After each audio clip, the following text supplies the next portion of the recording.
بسم الله الرحمن الرحيم السلام عليكم ñi ngi dellu si waat di ziyaara mbokk yu tedd yi fi teew yépp. Bismillahi rahmani rahim. Assalamu alaikum wa rahmatullahi wa barakatuhu. Nous réitérons notre ziyara à l'ensemble de l'assistance. Nous rendons grâce à Allah, celui qui nous a permis d'être présents en ce lieu béni. Nous renouvelons également notre ziyara à l'endroit du prophète Mohammed, paix et salut sur lui, et implorons Allah afin qu'il agrée cette démarche. De même, nous réaffirmons notre statut de disciple auprès de notre maître, Maulana Cheikh Ahmed ibn Muhammad At-Tijani Sharif, radiyallahu ta'ala anhu. Fatabarakallahu, nous allons résumer ce discours en nous attardant sur la notion de vérité, telle que voulue par Allah, lui qui est l'incarnation même de la vérité. Allahu al-haq, wal-haq huwa Allah. Allah est la vérité, et la vérité est Allah. Cette réalité a été transmise par le prophète, paix et salut sur lui, à travers les hadiths Qudsi, qu'il a pleinement acceptés et enseignés à sa communauté. On dit souvent que le Coran est un rappel, mais il nous invite également à rappeler à notre tour, comme l'indique ce verset. Fazakir fa inna zikratan fa'ul mu'minin. Rappelle donc, car le rappel profite aux croyants. Puisque tous les propos tenus dans cette assemblée s'articulent autour de la vérité, nous avons choisi de résumer ce discours à travers les dimensions de la foi. Cependant, avant d'approfondir ce thème, il est essentiel de comprendre avec certitude ce que signifie réellement la foi. À cet effet, Allah attire notre attention à travers les paroles suivantes. Wal asri, innal insana lafi husr, illa allazina amanu wa amilu salihat, wa tawasaw bil haqq, wa tawasaw bis sabr. Par le temps, l'homme est certes en perdition, sauf ceux qui croient et accomplissent de bonnes œuvres et qui s'enjoignent mutuellement la vérité et s'enjoignent mutuellement la patience. Il faut comprendre ici, dans une explication plus approfondie, que lorsque Allah jure par le temps ou par le jour, il veut attirer notre attention à travers notre foi, sur la manière dont nous consacrons notre temps sur terre. C'est là que réside la hikmah, la sagesse, car Allah attend des serviteurs attentifs, capables d'écouter et de méditer sur ce qu'ils entendent. Lorsqu'Allah dit « Inna l'insana lafi husr » l'homme est certes en perdition, c'est comme s'il plaçait les hommes dans une cuve sans eau en leur disant « L'eau que vous recherchez n'est pas ici. Il vous faut sortir et la chercher ailleurs. » À ce sujet, j'ai interrogé Maulana Cheikh Ahmed At-Tijani Sharif qui explique que Al-Insan désigne l'être humain encore indéfini, sans définition, non accompli. Je lui ai alors demandé où se trouve cette véritable définition. Il répondit que c'est lorsque Allah dit « Illa allazina amanu wa amilu salihat » sauf ceux qui croient et accomplissent de bonnes œuvres, que l'homme est véritablement défini. Je lui ai ensuite demandé, après cette définition, quelle sera leur qualité. Il répondit que cela apparaît dans la suite du verset وَتَوَاسَوْا بِالْحَقِّ وَتَوَاسَوْا بِالصَّبْرِ et qui s'enjoignent mutuellement la vérité et la patience. Ainsi, selon Cheikh Ahmed At-Tijani Sharif, la vérité est unique et doit être fermement ancrée dans la foi.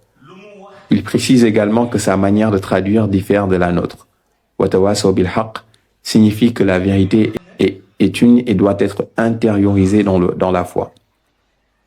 وَتَوَاسَوْا بِالصَّبْرِ signifie que le chemin vers Allah exige endurance et persévérance car il n'est pas facile.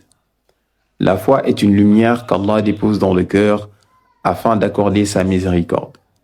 Un sage attire notre attention sur le nombre de fois où Allah interpelle les croyants par « Ya ayyuhallazina amanu » ô vous qui avez cru.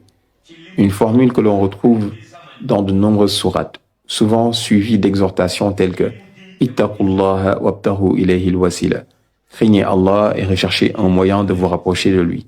« Tubu ilallahi tawbatan nasuha » repentez-vous sincèrement auprès d'Allah. « Aminu billahi wa rasulihi yu'tikum kiflayni min rahmatihi » Croyez en Allah et en son messager et il vous accordera une double part de sa miséricorde.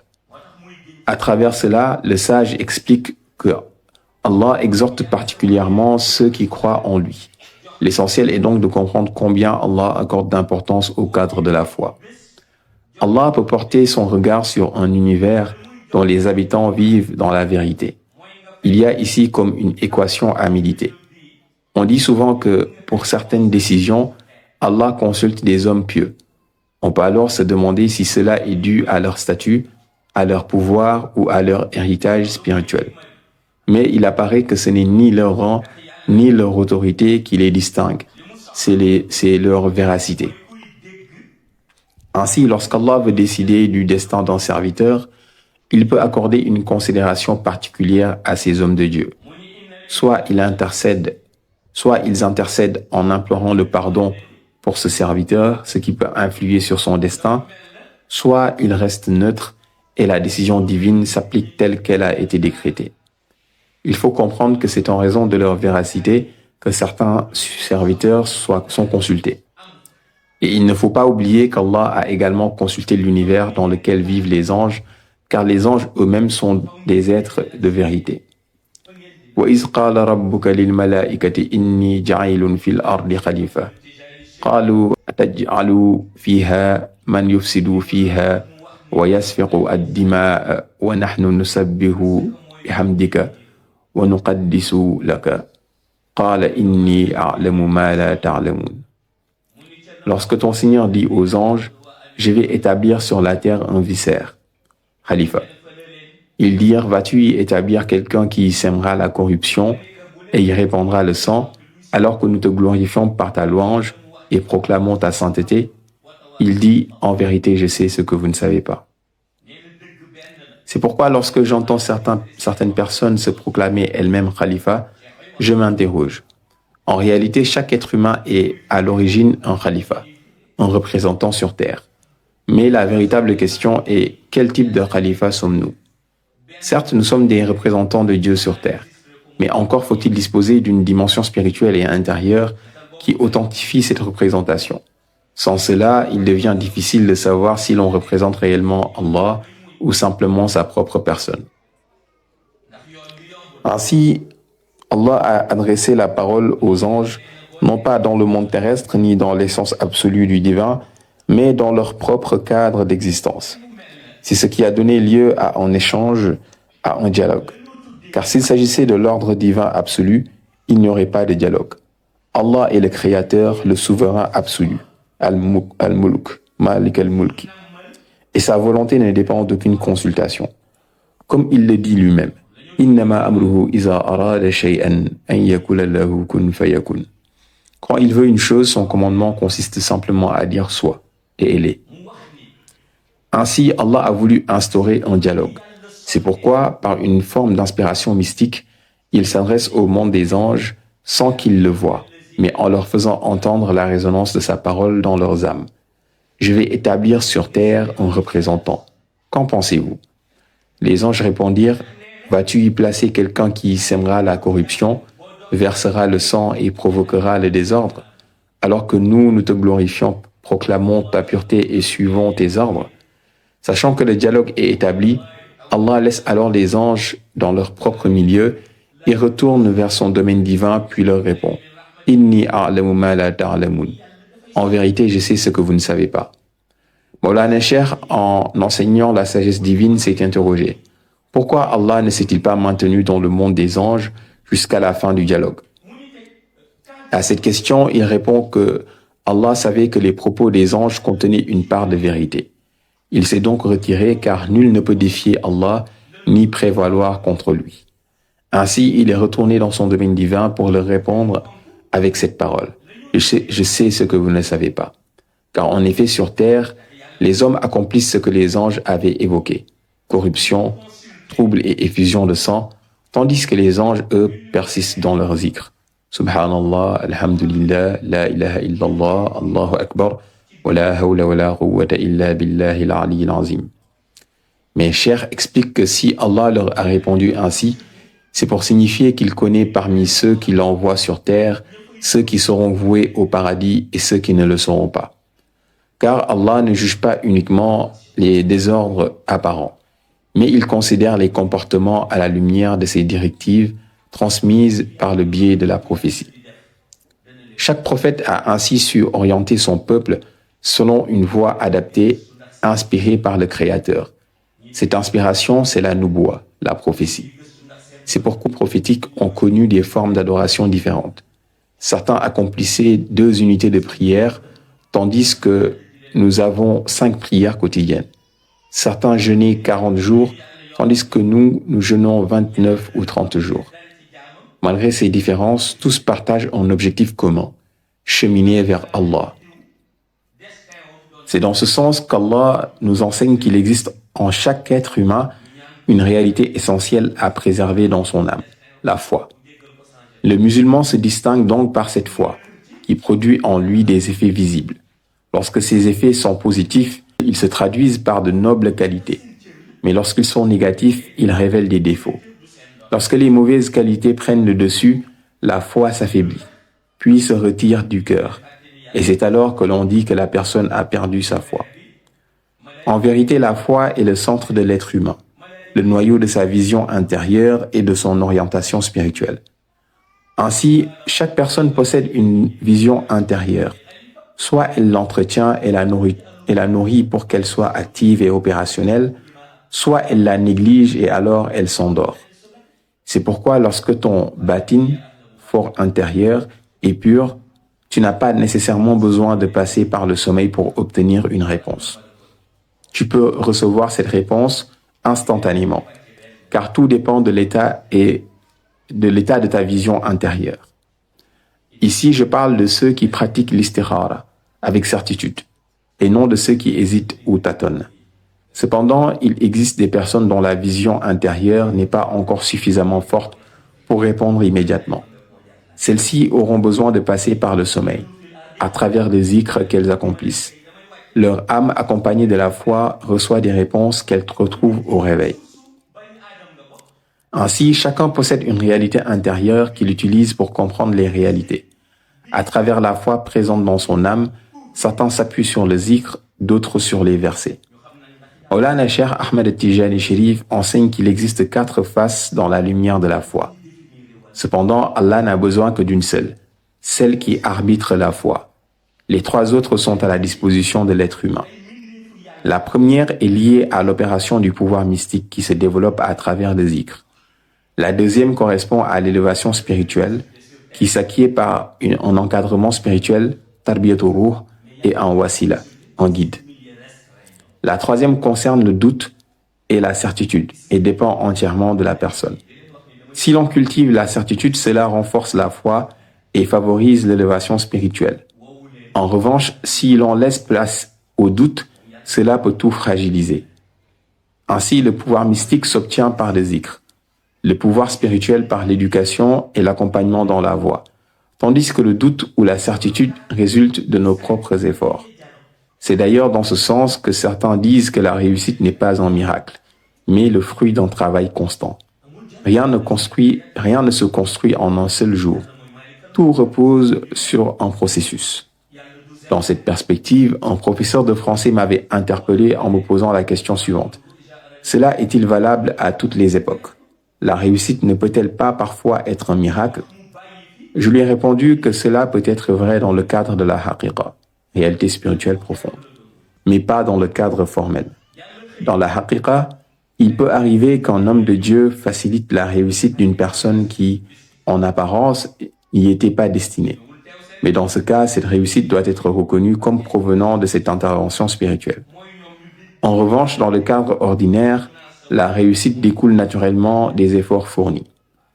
Les hommes de Dieu enseignent également que si l'on ne connaît pas véritablement Allah, on ne peut l'adorer correctement. Comme le dit le verset, « Allazina yu'minuna bil-'aib wa yuqimuna as-salata wa mimma razaqnahum yunfikun » Ceux qui croient à l'invisible accomplissent la prière et dépensent de ce que nous leur avons attribué. Donc, si tu ne reconnais pas Allah et que tu ne parviens pas ensuite à l'estimer, cela devient difficile.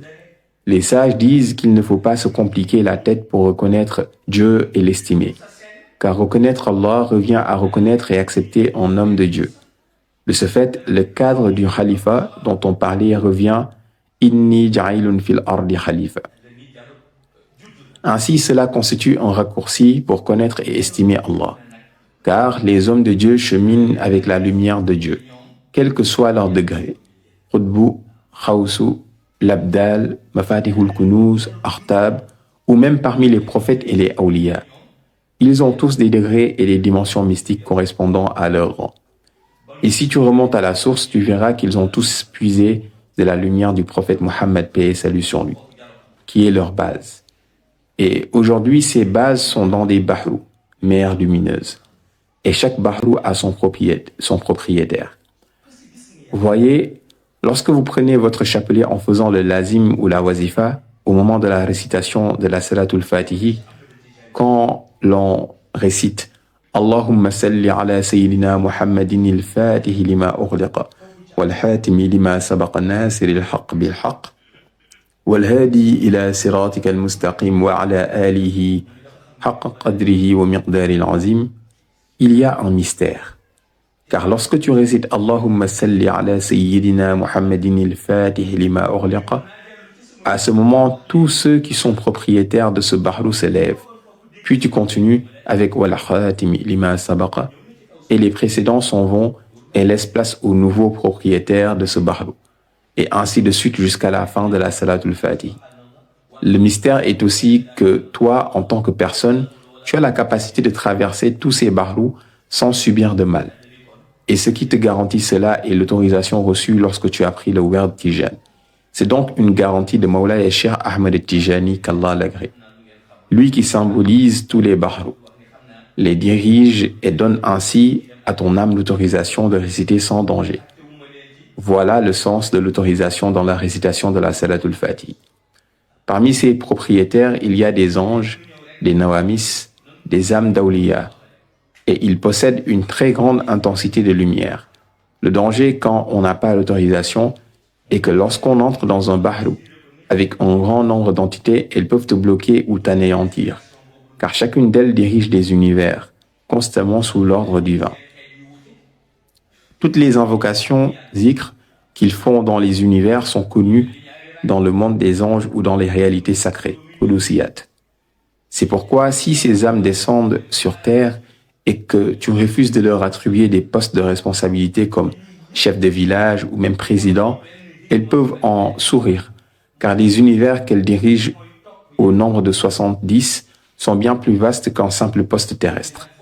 Elles n'ont d'ailleurs pas le temps pour ces responsabilités mondaines.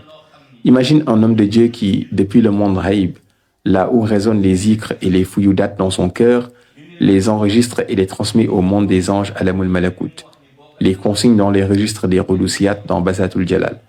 Un tel homme n'a pas le temps de se disputer pour des postes terrestres ou des responsabilités mondaines. Ainsi, Allah revisite la foi de la personne toute sa vie. Chaque jour, chaque heure, mais on peut ne pas s'en rendre compte. Il y en a qui s'en rendent compte. Donc, il y a deux branches mystiques qui supervisent la foi. La première qui vient de Uluhiyatul Zati, construite à travers Allah, sous forme de flèche, et donc chaque jour, Allah lance cette flèche dans ton âme pour voir où en est ta foi. Et les anges reçoivent l'information depuis Kiraman Katibin et la consigne. Voilà donc la supervision officielle. Quant à la supervision officieuse de la foi, Allah prend un groupe d'anges qu'il délègue à une personne. Parfois, leur nombre peut aller jusqu'à 12 anges. Et chaque jour, ils viennent vérifier la foi de la personne. Cela se manifeste chez la personne à travers des battements de cœur. Et parfois, la personne s'étonne et va même en consultation à l'hôpital, mais les médecins ne trouvent rien d'anormal. Ce n'est pas du domaine médical, mais mystique. Les 12 anges ont une vision intense, à tel point que s'ils percent ton âme, ta poitrine le ressent automatiquement. Donc Allah tient à cœur la foi.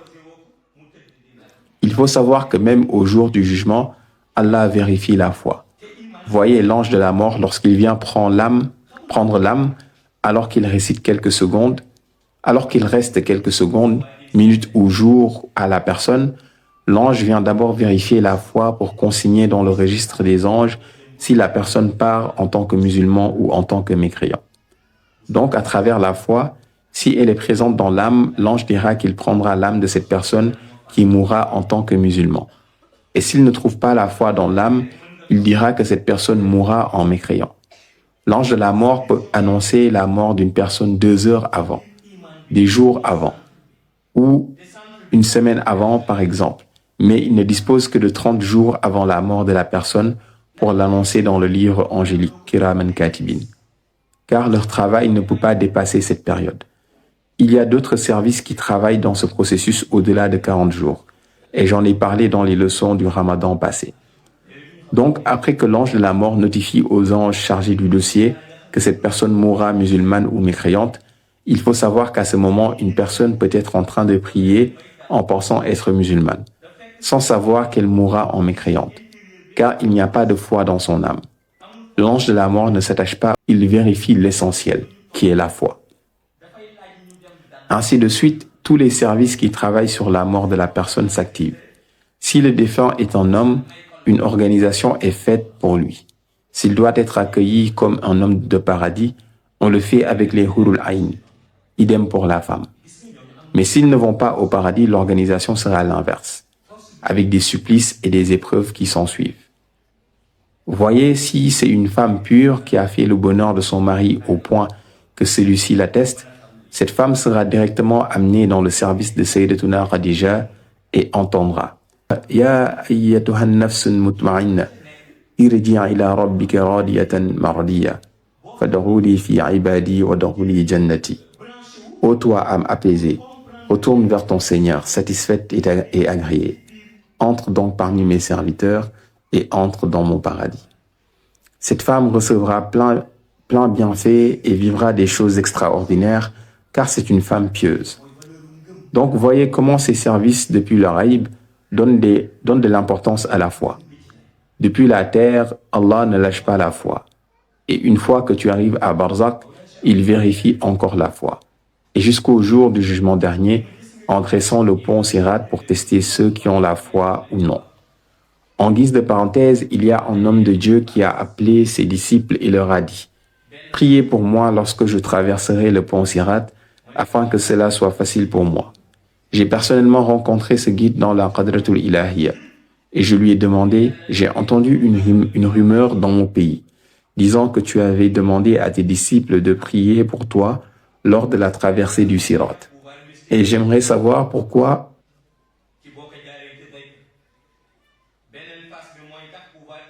tu leur as demandé ce service. » Il m'a répondu « Je l'ai fait parce que je savais que ce sont eux qui allaient m'alourdir dans la traversée, car je devais les amener tous avec moi dans la traversée. Et lorsque je leur ai dit de prier pour moi, ils ont tous pensé que je parlais de moi-même, alors que je parlais d'eux.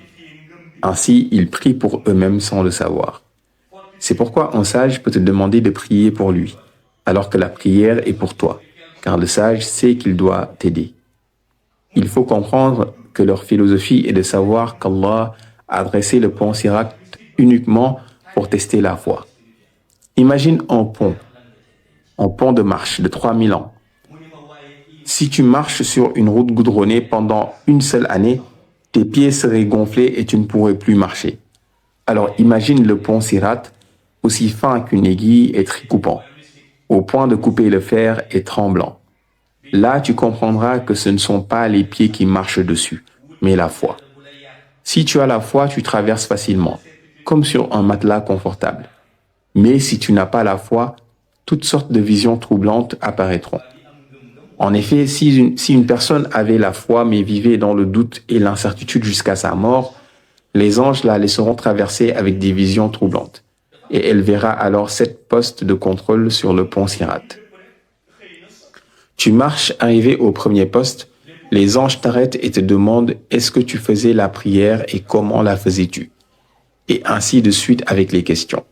Tu réponds et tu repars. Au deuxième poste, on te demande « Est-ce que tu jeûnais au mois de Ramadan ?» Et toutes les enquêtes sur le Ramadan suivent. Au troisième poste, « Est-ce que Dieu t'avait donné une richesse pour payer la zakat ?» Et là, tu sortis. Et là, il ne suffit pas de dire non. Les anges te demanderont combien tu avais et où tu dépensais ton argent. Au quatrième poste, avais-tu la santé et les moyens d'aller à la Mecque? Et sinon, pourquoi? Au cinquième poste, on t'interroge sur la shahada. était-elle véridique? Et les anges te rappellent certains comportements où tu faisais comme si tu ne croyais pas en Allah. Au 6e poste, qu'est-ce qui t'a fait croire aujourd'hui et douter le lendemain? Et tu auras du mal à justifier. Au 7e poste, est-ce que tu disais du mal des musulmans? Si tu dis non, les anges te présentent une liste de personnes à qui tu as causé du tort. Et tous tes bienfaits seront donnés à ces personnes. Il ne te reste plus rien et tu es alors envoyé en enfer. Et pourtant, il y aura des gens qui ne passeront pas ces interrogations, ni ces étapes difficiles menant au paradis. Ils diront même que les supplices dont on parlait n'existent pas au jour du jugement, car ils ne les voient pas. On leur expliquera que cela est normal depuis leur position, qu'il existe des personnes qui assistent au déroulement des événements depuis une sorte de salle d'attente jusqu'à la fin, puis retournent ensuite à leur état. Ainsi, la traversée du pont Sirat est un élément de mesure de la foi. Mola Cheikh Ahmed Tijani, qu'Allah l'agrée, dit que la raison pour laquelle une personne fait le zikr est la recherche de la certitude à travers la vérité. C'est pourquoi les sages disent que lorsqu'il y a des divergences au sujet d'une personne, savoir si elle possède ou non un certain degré spirituel, tu dois prendre ton chapelet si tu es dans un état de pureté et demander à Allah. Et si le chapelet n'est pas agréé, alors prends le Coran et fais ta demande. Car si ton intention est sincère, Allah te montrera la vérité et le chemin à suivre. La foi finit par devenir l'essence même de la vie de la personne. Si elle lui est retirée, elle tombe dans la paresse. Elle ne prie plus, ne fait plus de zikr, peut se tourner vers de mauvaises actions et peut même perdre son travail, car la foi est ce qui motive l'être humain. Lorsqu'elle disparaît, tout peut s'écrouler. Il existe des personnes dont la foi est comme naturelle en eux. Ils croient en Dieu avec certitude.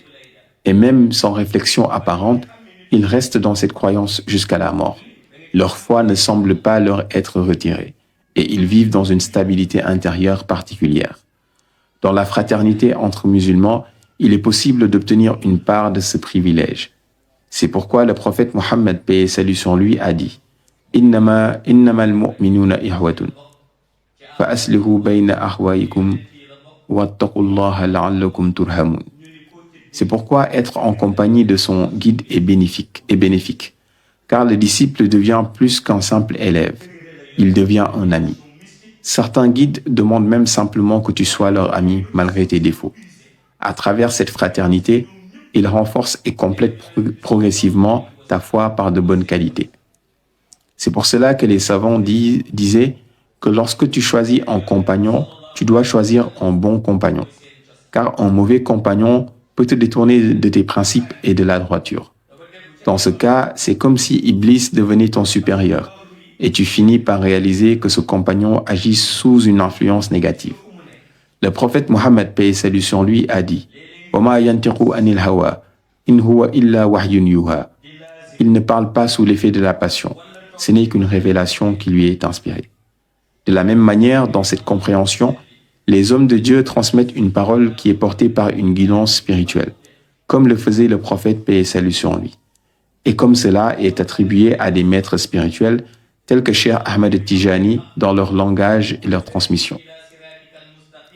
À l'inverse, lorsqu'une personne est dans l'égarement, elle peut aussi transmettre des paroles influencées, négativement par Iblis, comme si elles venaient d'une autre source.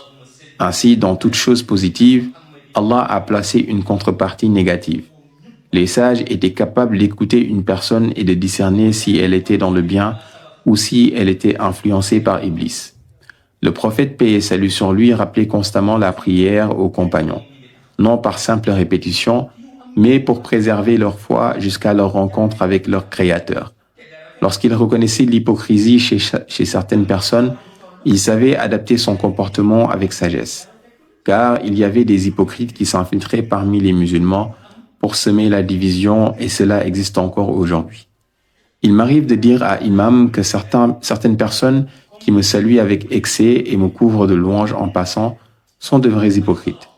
L'hypocrisie est une maladie grave, car elle donne l'illusion de tromper les autres alors qu'en réalité la personne se trompe elle-même et court vers sa propre perte.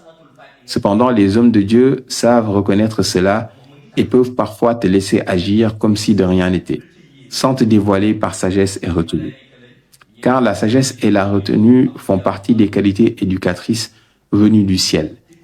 Et il est considéré comme un manque de respect d'être qualifié d'insensé ou d'être sans retenue. Avoir la sagesse ne signifie pas seulement dire la vérité, mais savoir comment la dire avec respect dans la communication. Le prophète Mohammed, paix et salut sur lui, enseignait la manière de s'adresser aux personnes âgées, aux jeunes et même aux enfants. Il avait interdit de faire des promesses aux enfants sans les tenir.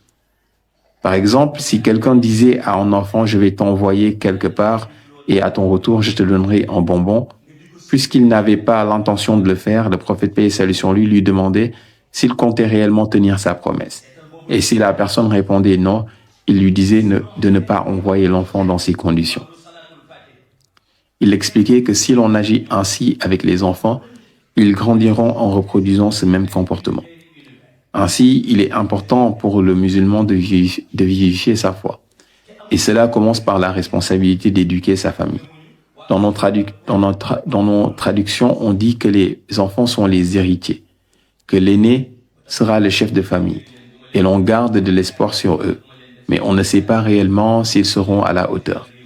Cependant, Allah dispose de certains espaces de sagesse où lorsqu'on voit une personne optimiste et pleine d'un bon espoir, on prie pour qu'elle puisse obtenir le bien par un bon encadrement et une bonne issue.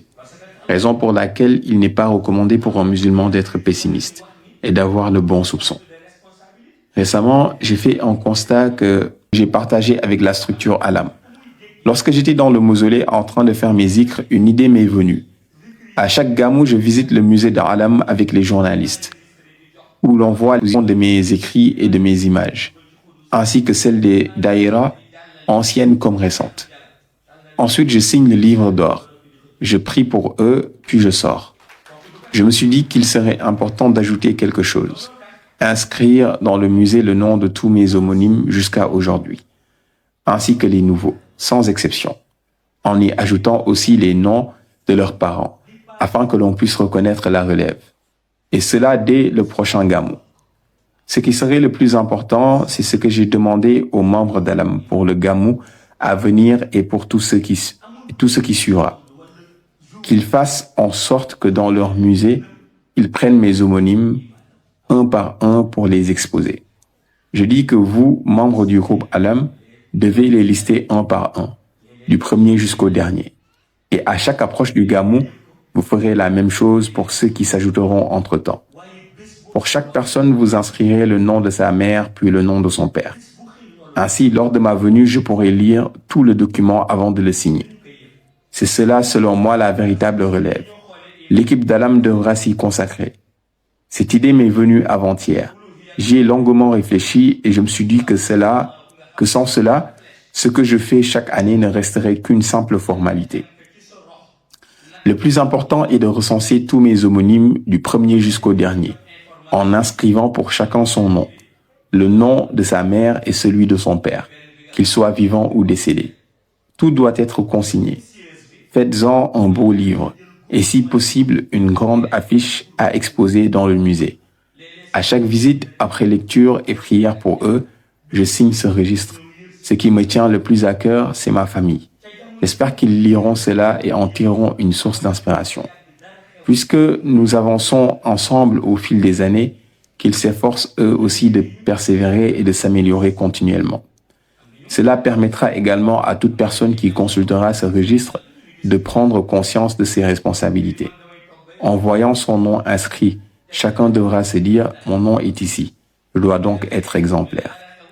Il faut comprendre que lorsqu'on s'efforce de suivre une bonne éducation et une discipline rigoureuse, c'est Allah lui-même qui parachève cette éducation. C'est un point essentiel car je sais désormais que nous ne serons pas les seuls à visiter ce lieu. D'autres viendront après nous pour y puiser inspiration et droiture. Rien que le fait de donner un homonyme est une grande chose et une marque d'estime. J'aimerais même que dans le domaine de l'éducation scolaire, mes homonymes excellent et obtiennent de très bonnes notes, afin d'influencer positivement les autres. J'aimerais inscrire leurs résultats dans le registre du musée à côté de leur nom, afin que chaque année, ils fassent de leur mieux pour progresser, sachant que cela sera suivi. C'est une source de motivation et de discipline, et je pense que la relève doit être assurée ainsi. Fatabarakallah, c'était un résumé pour vous dire que j'ai bien reçu les cadeaux que vous avez apportés, qui sont la pureté des cœurs. Nous les acceptons et prions pour vous afin que cela continue jusqu'à l'année prochaine et ainsi de suite jusqu'à Iliyin. Nos remerciements vont à tous les secteurs d'activité de la Daïratul Iman, à la presse qui fait un excellent travail, permettant à beaucoup de personnes de nous suivre et de nous rencontrer, ainsi qu'à ceux qui contribuent à la diffusion des enseignements et à ceux qui sont dotés de bâtines qui les conduisent en ce lieu. Tous recevront la récompense divine. Cheikh Ahmed Tijani a dit que c'est une mission collective où tout le monde est impliqué, qu'il se montre ou qu'il se cache, mais il précise qu'il récompense ceux qui s'engagent ouvertement, comme l'ont fait les compagnons avec le prophète Mohammed, paix et salut sur lui, dans la sincérité. Je remercie notamment Sayyid Mohamedul Bachir, ainsi que toute la famille, sans oublier nos mamans. Qu'Allah vous assiste extérieurement et intérieurement, zahiran wa batinan. Nous faisons ce que nous pouvons en matière de prière depuis le début de l'année. Et ce que Mawlaya Cheikh Ahmed Tijani nous a transmis est clair. Comme je l'ai rappelé au début de la causerie, notre voyage de 6 jours. Khalaqa as-samawati wal ardi fi sittati ayyam. Nous y travaillons nuit et jour. Et qu'Allah nous accorde les bienfaits qui en découlent. Nous vous donnons rendez-vous à Dakar le samedi 6 juin au terrain à Capes et le dimanche 7 juin à Rufisque. Je taquinais les membres de Cambérène en disant que cette fois-ci, ils ont laissé la séance de Wazifa à la Daïratul Iman de Rufisque, car les dates sont serrées. Auparavant, nous faisions des tournées partout, mais maintenant c'est plus restreint. Nous prions pour que, par la baraka de Mawlaya Cheikh Ahmed Tijani, Allah nous accorde la bénédiction de cet événement. Fatiha plus Salatul Fatih. اللهم صل على سيدنا محمد الفاتح لما أغلق والخاتم لما سبق الناصر بالحق بالحق والهادي إلى صراطك المستقيم وعلى آله حق قدره ومقداره العظيم سبحان ربك رب العزة عما يصفون والسلام على المرسلين والحمد لله رب العالمين